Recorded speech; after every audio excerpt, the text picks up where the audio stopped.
भगवान माही स्वामी की जय। अनंतानंद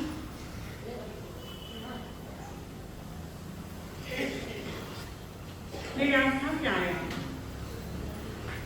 जन जन के काम आचार्य भगवान एवं तपस्वी राज भगवान के चरणों में अनंत मुक्ति का पद दिखाने वाले कुछ गुरुवरिया के चरणों में अनंत अनंत मंच पर विराजी ज्येष्ठ गुरु भगनी के चरणों में अनंत अनंत धर्म सभा में उपस्थित धर्मानुरागियों भाई और बहन, कई दिन से आप सुनते आ रहे हैं। क्या सुनते आ रहे हैं? कर्म के विषय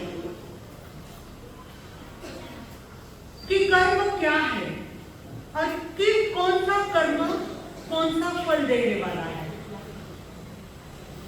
गुरु माता एक महीने से आपको यही कर्म के बारे में समझा रहे हैं कि कहीं ना कहीं कोई ना कोई जागरूक हो जाए।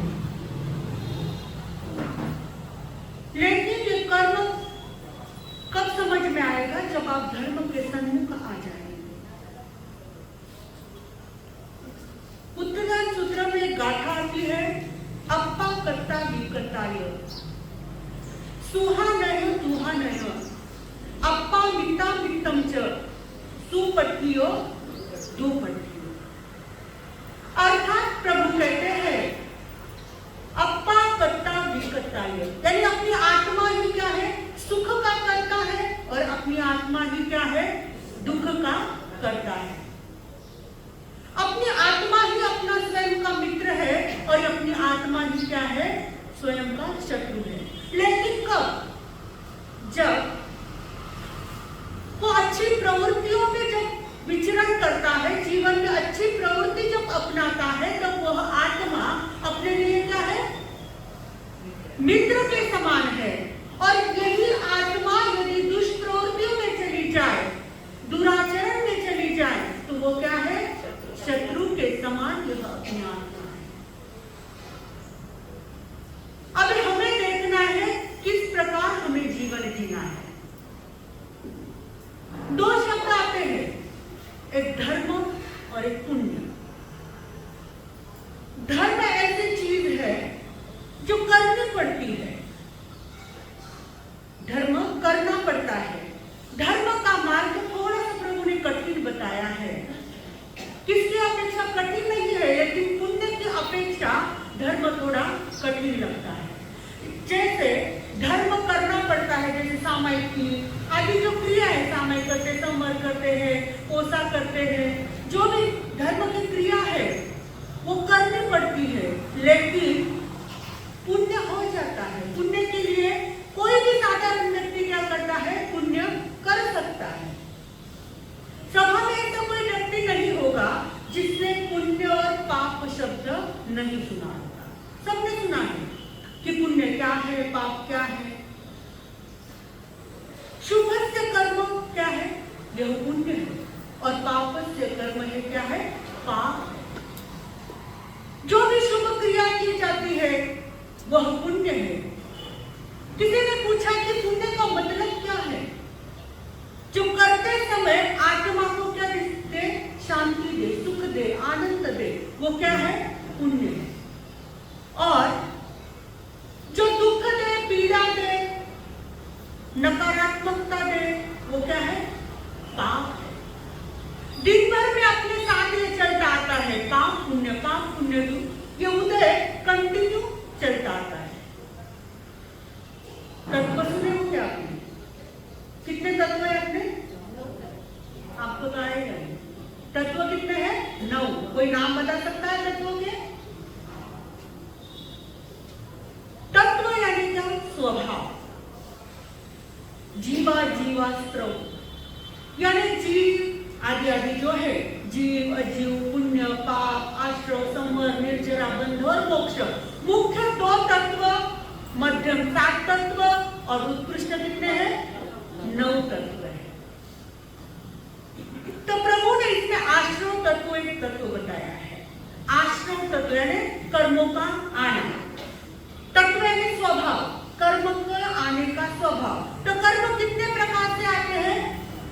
2 प्रकार से आते हैं। एक पुण्य के हिसाब से शुभ कर्म और अशुभ कर्म। आश्रम की 2 संतान है। 2 संतान कौन सी? एक पुण्य तत्व और दूसरा है पाप तत्व। आज हम देखेंगे पुण्य किसे कहते हैं। तो प्रभु ने पुण्य कितने प्रकार के बताए हैं? 9 प्रकार के पुण्य बताए हैं। और पाप कितने बताए हैं? पाप कितने हैं?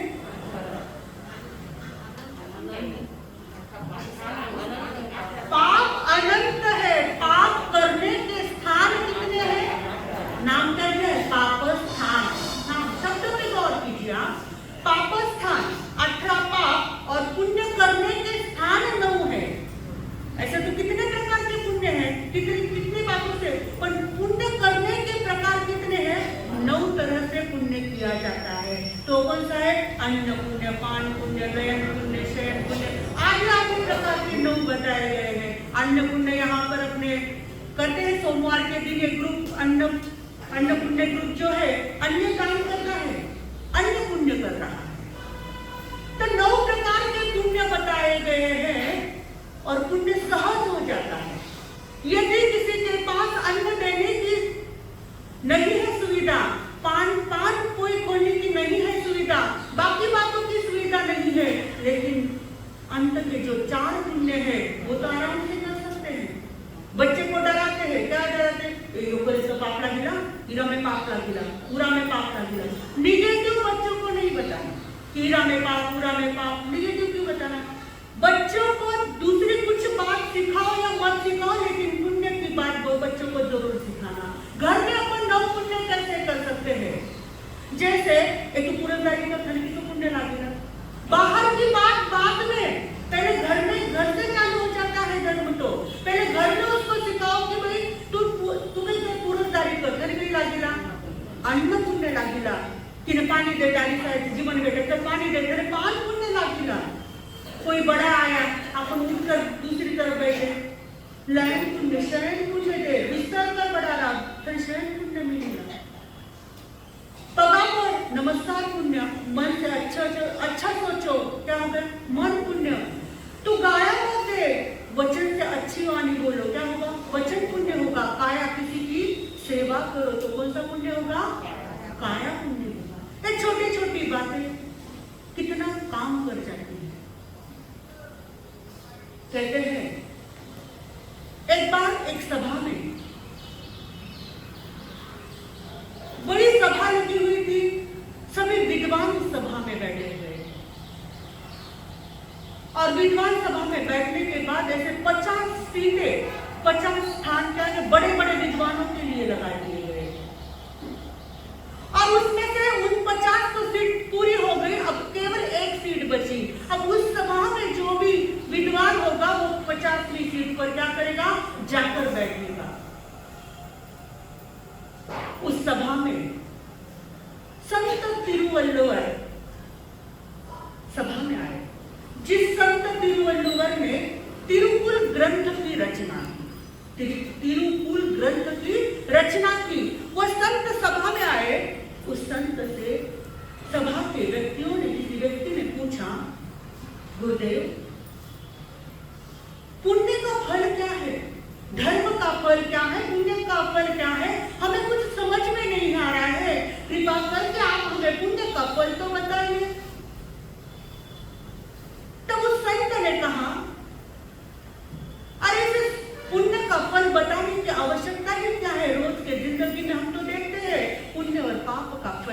सहानुभूति की बात है।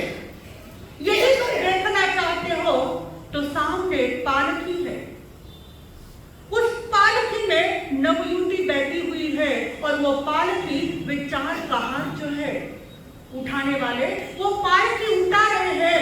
वो 4 कहार को देखो तो क्या है, पसीने से तरबतर हो गए हैं। अब आप भी सोचो किसका पुण्य का उदय है और किसका पाप का उदय है। किसका पुण्य का उदय है? जो डोली पालकी उठा रहे हैं उसका क्या उदय है? पाप का उदय है। और जो डोली में बैठा हुआ है पुण्य का उदय है उसका। रोज की जिंदगी में ये पाप और पुण्य का खेल हम तो अनुभव करते आते हैं। इसलिए प्रभु कहते हैं पुण्य के बीज बो। यदि पुण्य के बीज बोएंगे तो क्या होगा? इस भव में तो सुख मिलेगा ही मिलेगा, लेकिन परभव में भी सुख को प्राप्त करेंगे। पुण्य की संख्या कितनी है? 9 और पाप की संख्या 18। पुण्य से पाप क्या है? डबल है। पुण्य से पाप डबल है, लेकिन पाप में वह ताकत नहीं है कि पुण्य की ताकत को क्या कर दे? खत्म कर दे। लेकिन वह पुण्य में ताकत है कि पाप को क्या कर दे? नष्ट कर दे, खत्म कर दे। यह पुण्य में ताकत है। रोज की जिंदगी में कुछ ना कुछ रोज पुण्य करना चाहिए। 9 पुण्य में से कौन से बड़े पुण्य कर लो? हम देखते हैं घर में कोई भी बड़े कहते या कोई भी दूसरे कहते कि कई हुए घर में आते हैं, कोई नहीं सुनता है तो उनका किस्सा उदय है आदरणीय नाम कर्म का, अनादरणीय नाम कर्म का उदय। यानी पाप को प्रकृति है, अनादरणीय नाम कर्म का उदय। तो समझना ये मेरे पाप का उदय है, मेरा अनादरणीय नाम कर्म का उदय है, इसलिए मेरी बात नहीं सुनी। ये यदि वही वहां पर किसी ने राग द्वेष किए तो क्या होगा? वापस पाप का बंद हो जाएगा। प्रभु ने चौभंगी बताई हुई है। पुण्यानुबंध पुण्य आगम में 4 यानी चौभंगी बताई। पुण्यानुबंध पुण्य यानी पिछले जन्म में भी पुण्य किया और व्यक्ति इस जन्म में भी क्या करता है? पुण्य करता है। जैसे शालीपत्र, दबरूशाह, भामाशाह, कितने ही धन्नांगार पूर्व जन्म में तो पुण्य किया ही किया है। संत कुबेरा है ना, शालीपत्र के जो ने पूर्व भाव में ग्वाला था, तो पूर्व भाव में पुण्य किया ही किया है। लेकिन इस भाव में भी क्या किया? पुण्य का अर्जन किया, नया पुण्य उपार्जन किया, नया पुण्य का उसका दुरुपयोग नहीं किया। तो अगले भाव में क्या हुआ? उनको गति सुधर गई। यह पुण्यानुबंध पुण्य यानी शुभ से शुभ की ओर ले जाना। पहला भंग कौन सा है? शुभ से शुभ की ओर ले जाना, यह पुण्यानुबंध पुण्य है। दूसरा है, कोई व्यक्ति रहता है ना, अकारण ऐसे बड़े घर में जन्मता नहीं है, पहले बहु ने कुछ ना कुछ दान किया होगा, कुछ ना कुछ पुण्य कमाया होगा, तब तो ही जाकर वो बड़े घर में जन्म लेता है। केवल बड़े घर में नहीं, लेकिन संस्कार ही उसके साथ जो घर है उस घर में वह जन्म लेता है। दूसरा भेद है, दूसरा भंग पुण्यानुबंध पाप। पहला कौन सा है? पुण्यानुबंध पुण्य और दूसरा पापानुबंध पुण्य। पहले 2 पुण्य के और बाद में 2 पाप के। पुण्यानुबंध पुण्य पहला भंग और दूसरा भंग है पापानुबंध पुण्य। पुण्य तो किया है, बड़े घर में तो जन्म लिया है, संपत्ति तो प्राप्त कर ली है, पुण्य तो मिला है, लेकिन उस पुण्य का क्या किया है? दुरुपयोग किया है, सदुपयोग उसका नहीं किया है। कोई करते ना शादी ब्याह में, क्रूज में शादी, आपने कभी आपने मेरी क्रूज में कोई तो क्या करते हैं? पाप तो किया, लेकिन उस पाप का भी क्या करते हैं? अहंकार कर देते हैं, तो डबल पाप का बंद हो जाता है। अभी वो क्रूज में शादी करते हैं, जहाज में शादी करते हैं, कितनी अपराधियों की हिंसा होती है वहां पर। पहले तो संसार का काम, पाप का काम, और उसमें भी क्रूज में शादी, कितना पाप का बंद हो गया। हमने तो देखा एक जगह नीरज गांव की शायद तो वो बात है, देखा कि उस शादी में उन्होंने सबसे पहले क्या किया? सबको क्या कहा उन्होंने कि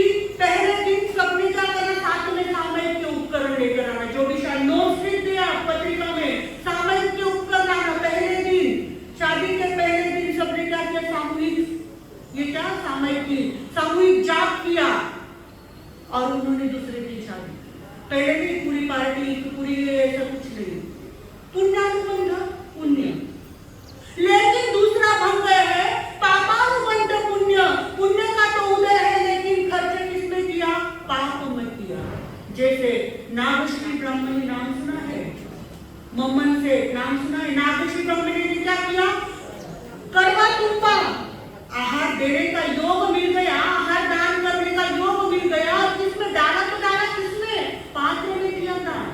और पकड़ से मांस हवन का पाना, और उसमें उस संत को कड़वे तुप्पे का आहार बेराया, और बेराने के बाद क्या हुआ? सासू मने बोलने की करी, सासू की डांट से बच जाए इसलिए वो सारा कड़वा तुप्पे का आहार किसमें दान किया?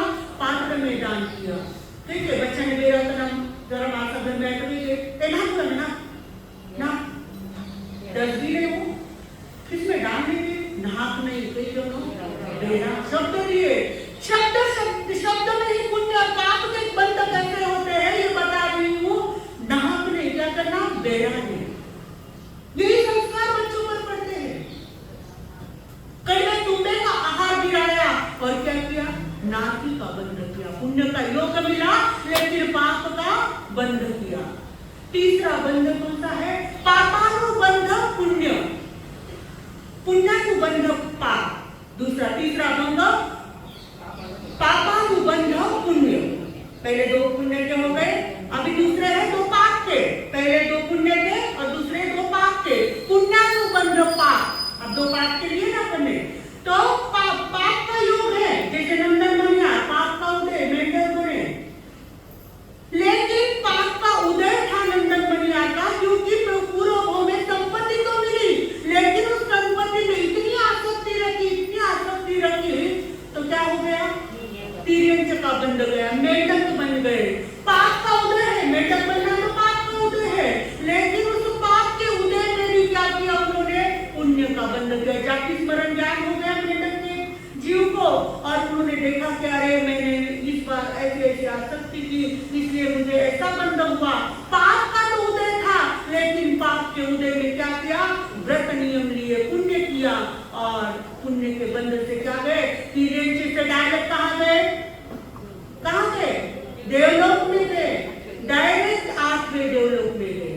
आए में और चौथा बन गए पापानुबंध पाप। लेकिन पूर्व जन्म में तो पाप किया ही किया, लेकिन इस जन्म में भी पाप करके नरक आदि गति का बंध कर लेते हैं। जैसे कौन? कालू गोसाई। कालू गोसाई पूर्व जन्म में तो बहुत पाप किया ही किया, लेकिन इस भोग में भी पाप कर रहा है। हमें ये क्या अशुभ से अशुभ की ओर जाने वाला भंग है। ये तो भंग हमें त्याग करना है। हमें कौन सा भंग करना है? पुण्यानुबंध पुण्य का अर्जन करना है। किसके नसीब से कौन घर में, किसके कुंडली से कौन घर में खाता है कोई पता नहीं चलता है। एक राजा था, उस राजा ने उसके सभा में निमित्तक आया, एक पंडित आया, एक निमित्तक आया। उस निमित्तक से पूछा गया कि आगे भविष्य में क्या होने वाला है, आगे भविष्य में क्या होने वाला है। तब उस निमित्तज्ञ ने कहा आगे भविष्य में अकाल पड़ने वाला है। राजा जी आप ऐसा करो कि क्या करो, आप अनाज का संग्रह कर लो, क्योंकि अपनी जो प्रजा है वो भूखी न मर जाए, इसलिए तुम क्या करो, अनाज का संग्रह कर लो। राजा ने कहा यदि निमित्त तेरा वचन यदि क्या हो गया, झूठा हो गया और अकाल नहीं पड़ा तो उसने कहा मेरी जबान खींच लेना, और तो कहूँ क्या। इतनी बड़ी बात कह दी तो राजा ने क्या किया, उस निमित्तक को क्या किया, नजर कैद कर लिया, अपने नजर के सामने नजर कैद कर लिया। और समय बीतता गया। उस निमित्तक ने क्या कहा था कि अकाल पड़ने वाला है, लेकिन क्या हो गया, अकाल नहीं पड़ा। जेठ का महीना आ गया और बादल छा गए, इतनी बरसात हुई, इतनी बरसात हो गई कि इतना अनाज हो गया कि वह अनाज कुत्ते भी खाने नहीं लगे, सड़ने लगा अनाज। राजा को तो बड़ा गुस्सा आ गया। क्या कहा इस निमित्तक ने कहा कि अकाल पड़ने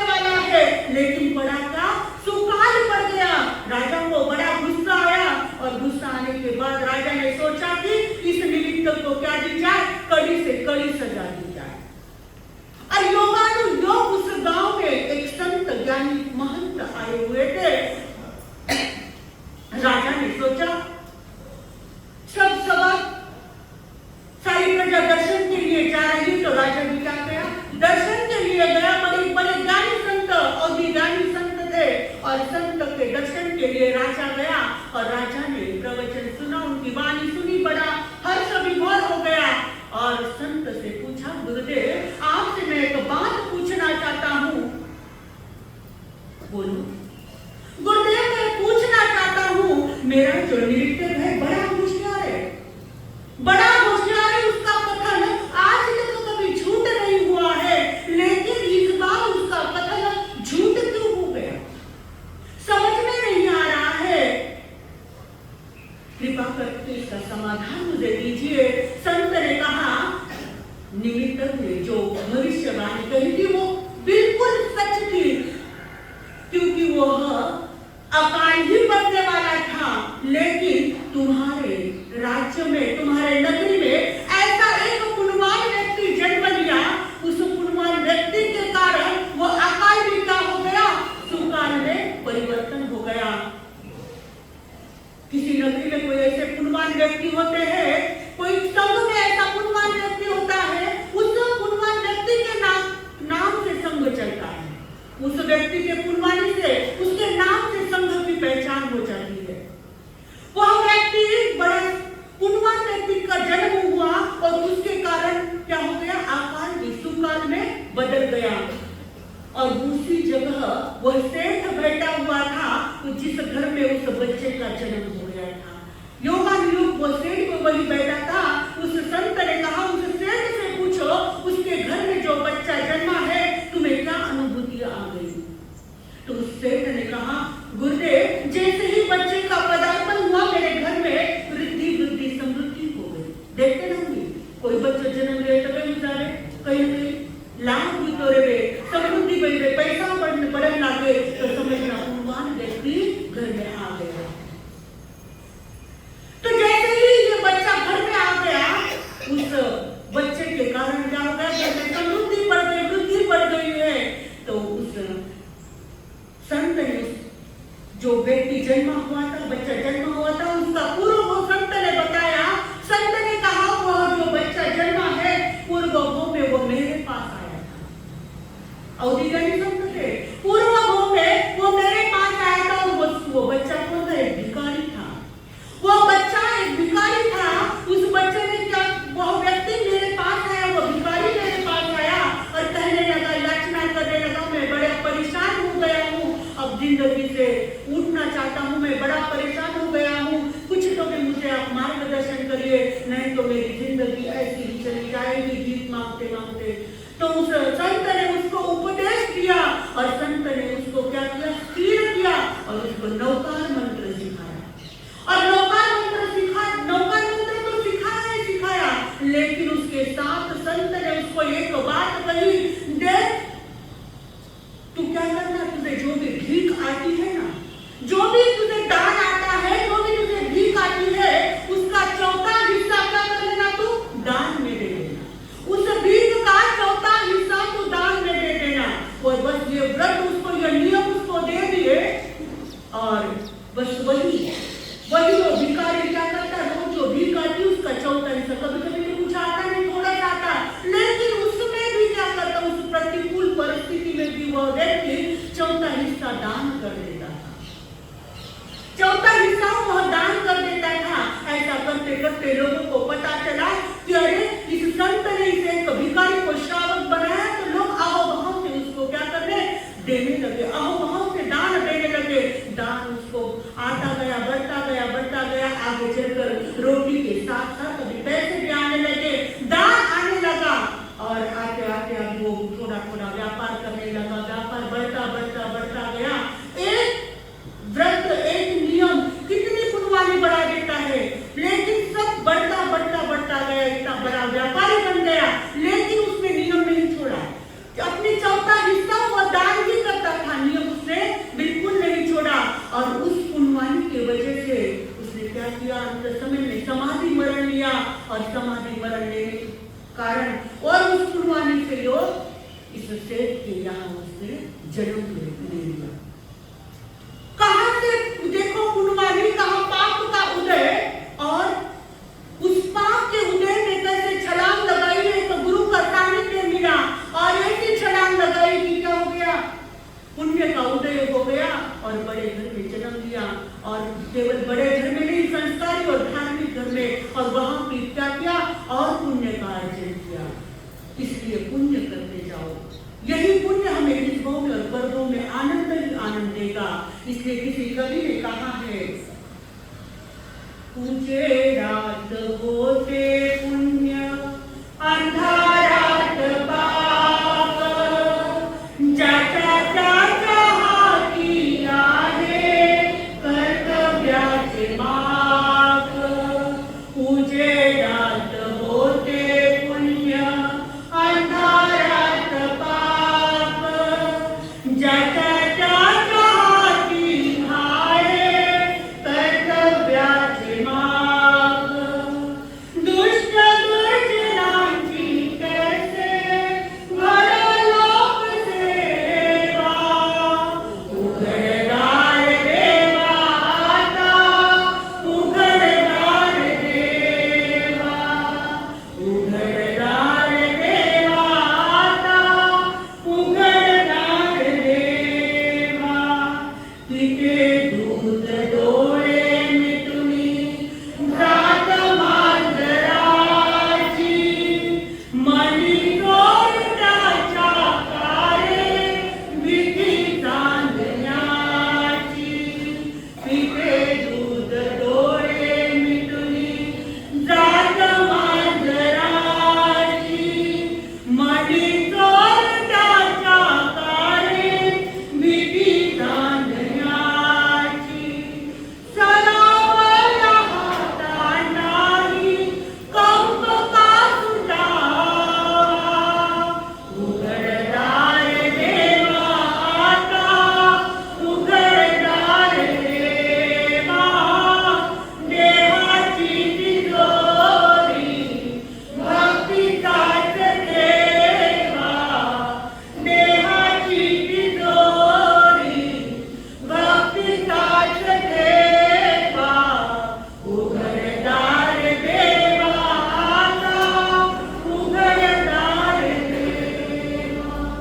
क्या करना, कभी से प्रार्थना करा, मेरे लिए द्वार खोलो पुण्य के। लेकिन ये द्वार कब खोलेंगे, जब कुछ धर्म के समीप आएंगे, कुछ पुण्य करेंगे तो द्वार खुल जाएंगे।